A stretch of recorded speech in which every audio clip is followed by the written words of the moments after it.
תודה רבה, בבקשה לשבת, אני מודה לכם.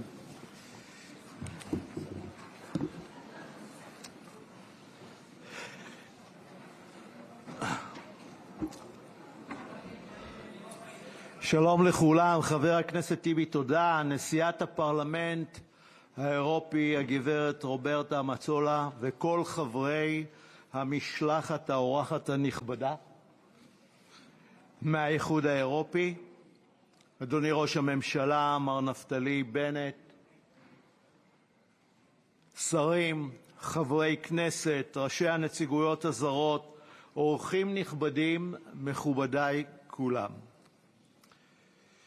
כנסת נכבדה, גברתי נשיאת הפרלמנט האירופי הגברת מצולה, Welcome to Israel.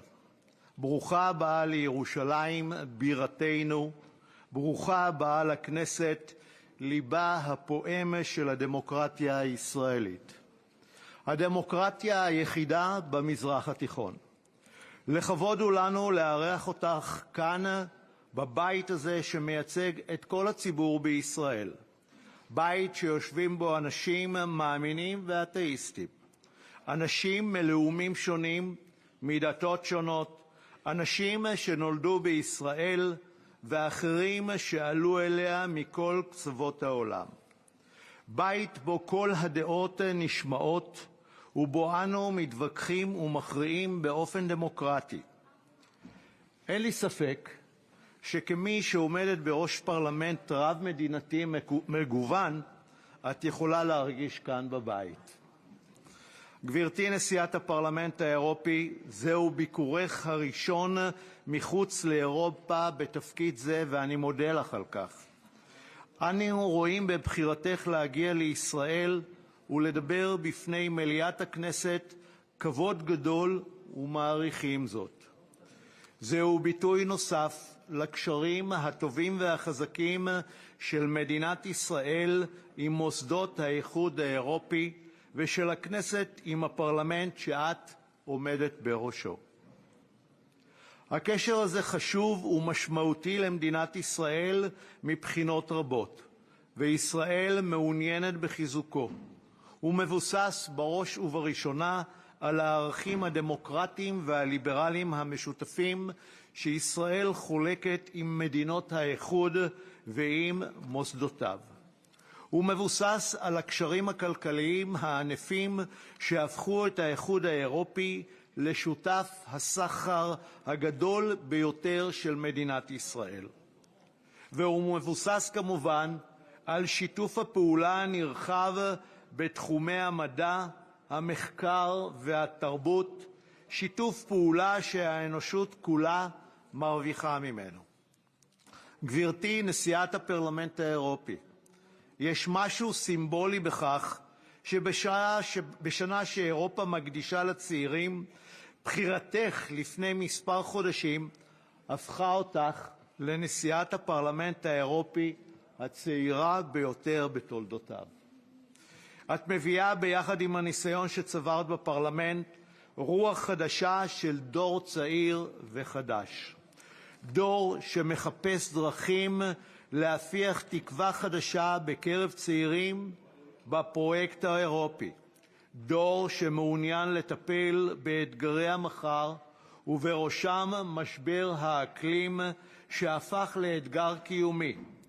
דור שרוצה שוויון הזדמנויות אמיתי בין גברים לנשים ורוצה יותר גיוון אנושי במוסדות האיחוד.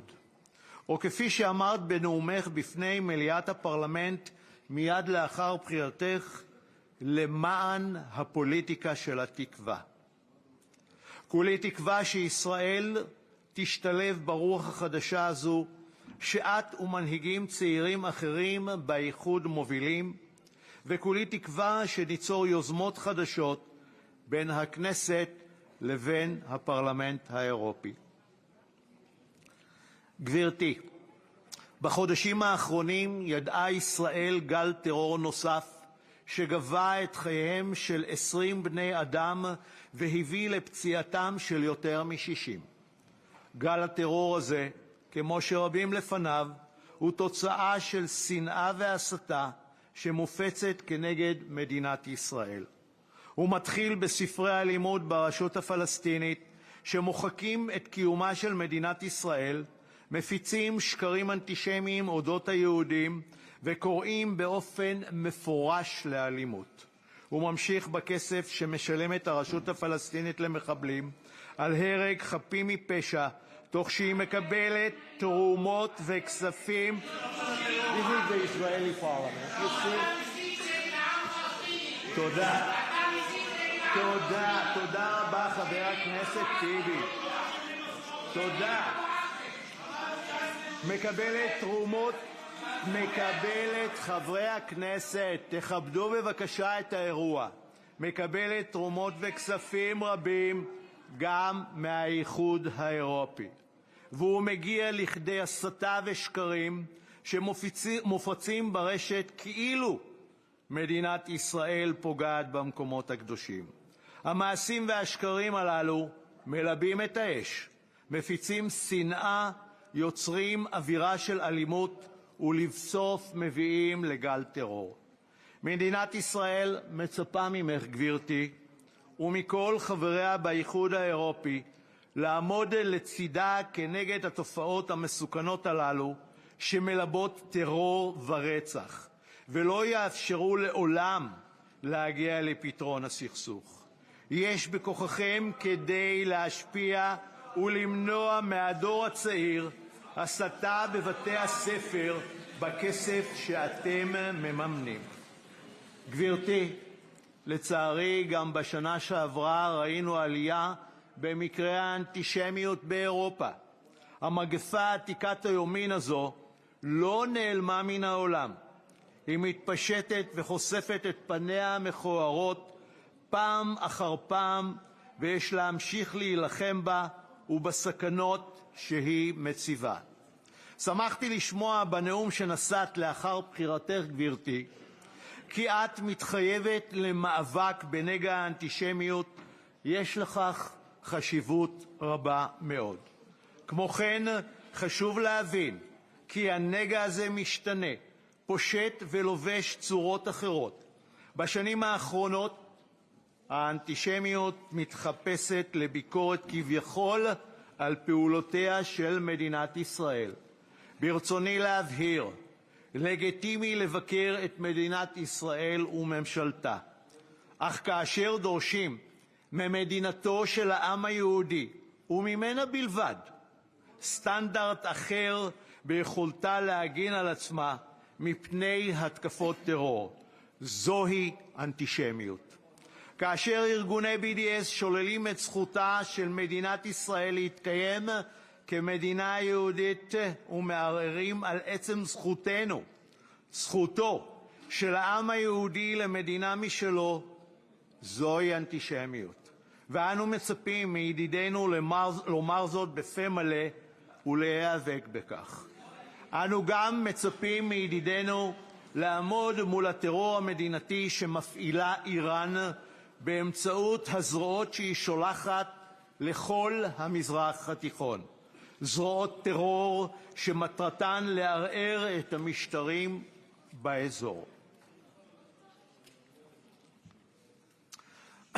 וכשמדינת טרור הנשללת על-ידי משטר פונדמנטליסטי מאיימת בהשמדת מדינה אחרת, מדינת ישראל, אנו מצפים מידידינו לעמוד מולה בכל כוחם ולא לאפשר לה להיות מדינת סף גרעינית היכולה בתוך זמן קצר לייצר נשק גרעיני ולממש את איומיה. איראן היא סכנה ליציבות האזור ושלום העולם, וכך יש להתייחס אליה. גברתי, בהזדמנות הזו, בימים בהם משתוללת מלחמה באירופה, ימים בהם העם האוקראיני עובר תופת איומה וסבל קשה, ימים בהם אנשים חפים מפשע נהרגים על לא עוול בכפם, אני רוצה ביחד איתך להתפלל ולקוות שהמלחמה הקשה הזו תסתיים במהרה. לסיום אני מבקש לאחל לך הצלחה רבה בתפקידך. ועכשיו, גברתי, אני מזמין אותך, גברתי נשיאת הפרלמנט האירופי, לשאת דברים, בבקשה.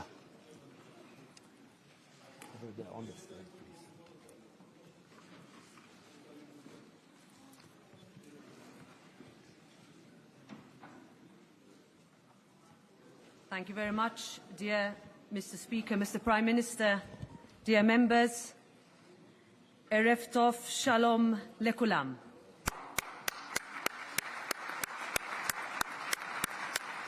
It is a great honor for me to be here with you in Jerusalem, in this place of history, of destiny, of hope, in the Knesset, this place of democracy, of liberty and of resilience. I am here to bring the message of Europe, to underline that the ties between our peoples are deep and the bond that we share is one that has been forged in the horror of our common history. A bond made in suffering and in salvation.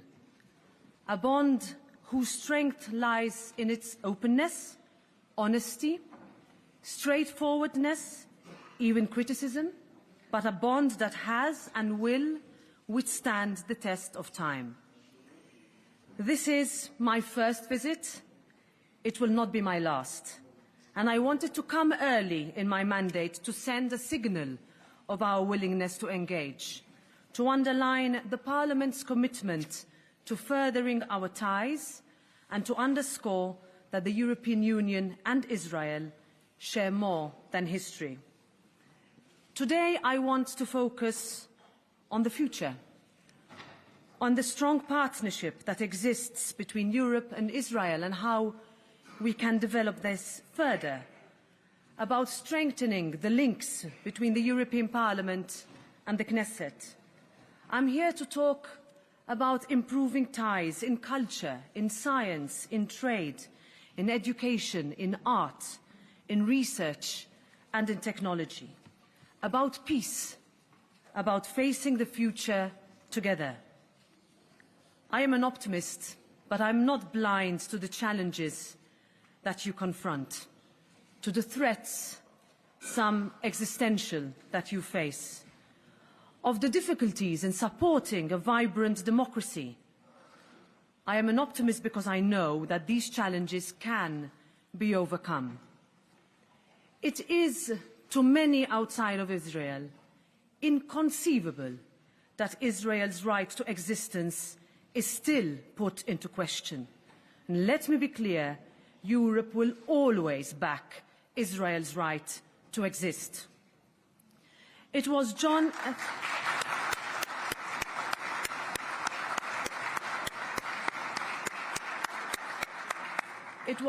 F. Kennedy who said, Israel was not created in order to disappear. Israel will endure and flourish. It is the child of hope and the home of the brave. I saw this for myself when I met young people at Tel Aviv's university yesterday, students from different backgrounds who want to live and study, who look to Europe, who share an outlook and who collaborate with Europe. And they want to believe that peace is possible. Ladies and gentlemen, peace is difficult, but in Europe we know that peace is possible. Peace with security, peace with liberty, peace with dignity, peace with justice. Rabbi Jonathan Sachs wrote, peace is a paradox. It has none of the purity and clarity of war, in which the issues self-defense, national honor, patriotism, pride are unambiguous and compelling. War speaks to our most fundamental sense of identity. There is an us and a them. There are enemies and friends, and there is no possibility of confusing the two. When enemies shake hands, who is now the us and who the them? Peace is not easy. It must mean living with differences in the mutual respect that coexistence requires. It must mean justice. It must mean equality of opportunity. And it must mean parents who can see a future for their children. Europe is made up of peoples from different communities with different cultures, nations, beliefs and traditions. Our Parliament's role is to ensure that everyone is included in our Europe, that no one is left behind. And I, like so many here, believe in the power of a parliamentary democracy and in parliamentary diplomacy to bring about positive change. It falls to us to ensure that we educate and counter toxic narratives. Ignorance promotes fear and distrust. Ignorance promotes hate, and education is the best weapon to fight prejudice and to combat extremism.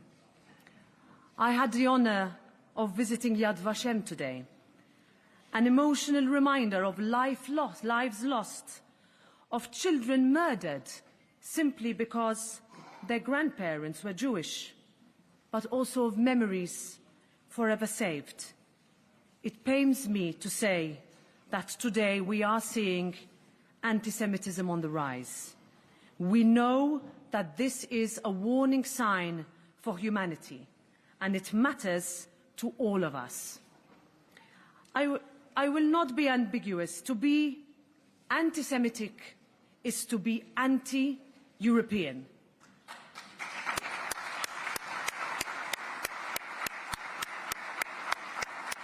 And every day we still witness attacks on Jews, on synagogues, places of peace, of God, of worship, still remain targets.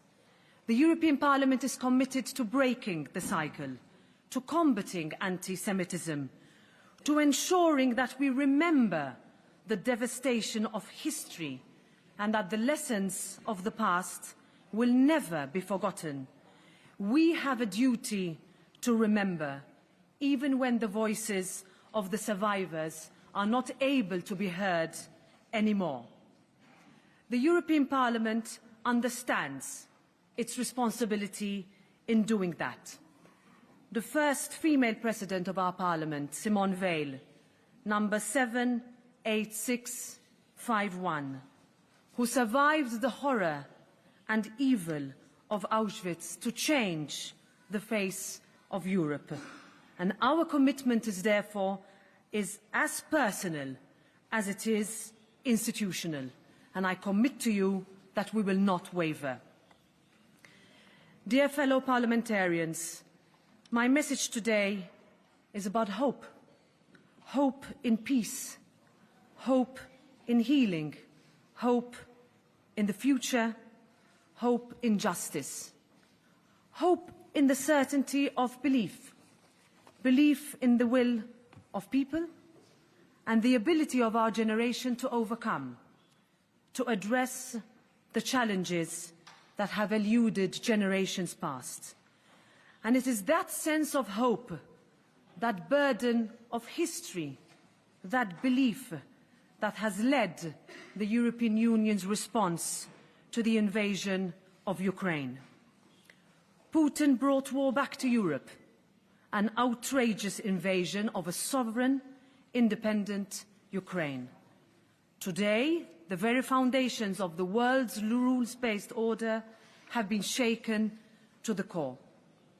Putin now threatens the world with nuclear weapons. We must act together to do everything within our power to prevent Russia from using and other non-democratic actors from acquiring nuclear weapons that would bring only more death and irreparable destruction. The war in Ukraine is not a local or regional one. The impact of what happens in Ukraine is felt in Israel too. Since the beginning of the war, almost 6 million Ukrainians have had to flee their country. Some 27,000 Ukrainians have found safe haven here in Israel. They follow the footsteps of one of the great titans of Israel, Golda Meir, who was born 121 years ago this month in Kiev.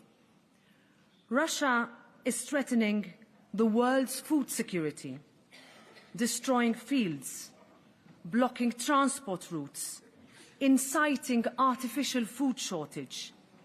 Food insecurity brings about instability, chaos, and forces people to leave their homes and their countries. It can disrupt sensitive balances far from the origin of the source. And this is why the international community must remain steadfast and united in ensuring that sanctions on Russia are effective, allowing no loophole to be exploited. Ladies and gentlemen, in the past months, I have had to talk about war. In the past months,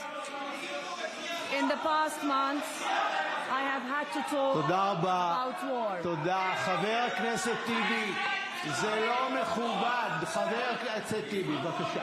Ladies and gentlemen, it's okay. Keep going, please. Thank you. Sorry about that. This is the Israeli parliament. This is democracy. Yeah, this is democracy. Ladies and gentlemen, in the past months, I have had to talk about war. Yet both the basis and the ultimate objective of the European project is peace. Peace, democracy, and liberty. Objectives central to the future of Europe, of Israel, and of this region. And let me say here, those who preach violence do not have the answers. Violence has never been a solution. Terrorism is never justified.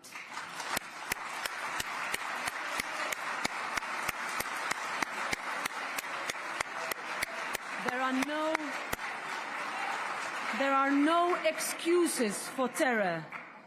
People deserve to go about their lives, send their children to school, walk down the street free from fear. And terror has not and will not break that spirit. Europe is about bringing people together, about defending the principles that led us from the ashes of war and the Holocaust to peace and prosperity. The European Parliament firmly supports the Middle East peace process. We support a two-state solution with a secure state of Israel and an independent, democratic, contiguous, viable Palestinian state living side by side in peace and security.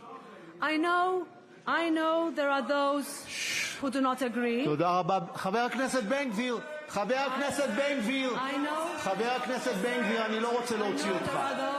חבר הכנסת בן גביר, אני לא רוצה להוציא אותך. I know there are those who do not agree, and I know there have been multiple false starts to this process. תכבדו. And I know that not everyone sees peace as a goal. And I know how hard it must be to tell a mother whose child has been killed that peace is the answer.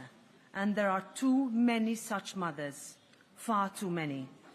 But peace is the only way forward, the only way for Israelis and Palestinians to live in safety and prosperity. Progress is possible. The Abraham Accords may well have seemed inconceivable only a short while ago, but they proved that history does not always have to be repeated and that the cycle can indeed be broken. Let me end by underlining that the European Parliament will always be a strong ally in the search for a way forward, in the quest for peace, and all the resources at our disposal will be made available for that aim. The story of your great nation is one of hope, of perseverance, of faith, and of overcoming adversity. This is the moment that Israel can lead the world in not only seeking, but in finding that elusive peace. If I have learned one thing, It is that how the next generation lives and what they learn is not yet decided, that the future is unwritten. Ben-Gurion spoke about the chronic idealism of the Jewish people, a trait that I recognize around this great hall in the sacred city. The world needs a dose of that idealism now. We can achieve the impossible together. The story of Europe, the endurance of Israel, is proof of exactly that. Thank you.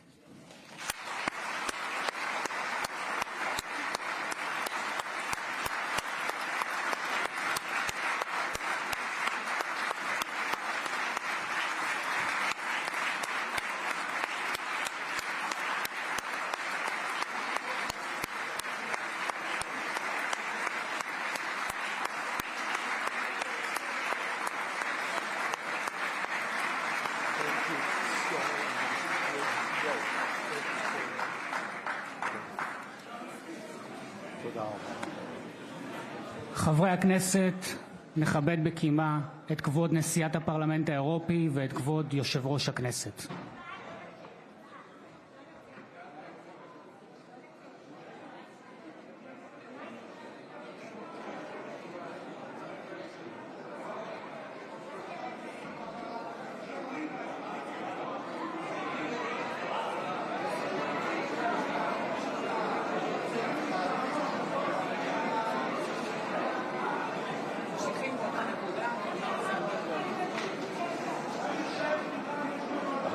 מי אמור להחליף אותי עכשיו? בסדר.